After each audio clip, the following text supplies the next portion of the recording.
இனிய காலை வணக்கம் உறவுகளை. நான் தாங்க பாரதி பேசுகிறேன். நான் உங்களுக்கு ஒரு குட்டி கதை சொல்லுவேன். அதில் லாஸ்ட் வரை பாருங்கள். அதில் ஒரு கருத்து இருக்குது. எல்லா விலங்குகளும் ஒரு காட்டில் நல்லா சந்தோஷமாக வாழ்ந்துக்கிட்டு இருந்தான்.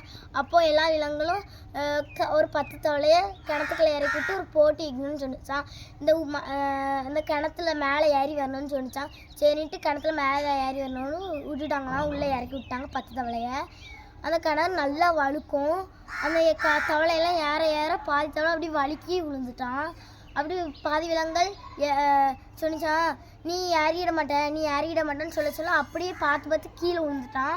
அதில் ஒரே தவளை மட்டும் மேலே ஏறி முயற்சி பண்ணி வந்தோடனே அப்போ எல்லா விலங்குகளும் கேட்டுதான், நீ மட்டும் எப்படி வந்த அப்படின்னு கேட்டுச்சான். அந்த தவளை சொன்னிச்சான், நீங்கள் சொன்னதை எதுவுமே கேட்கல. நான் என்னோடய குறிக்கோளை மட்டும்தான் கேட்டேன். நான் குறிக்கோளை மட்டும்தான் பார்த்துக்கிட்டே போனேன் அப்படின்னு சொன்னிச்சான். அதனால் நம்ம எப்போவுமே யார் சொன்னதையும் கேட்கக்கூடாது. நம்ம முன்னேறி போய்க்கிட்டே இருக்கணும். நம்ம குறிக்கோளை மட்டும்தான் நம்ம பார்க்கணும். பாய், நம்ம நாளைக்கு சந்திக்கலாம்.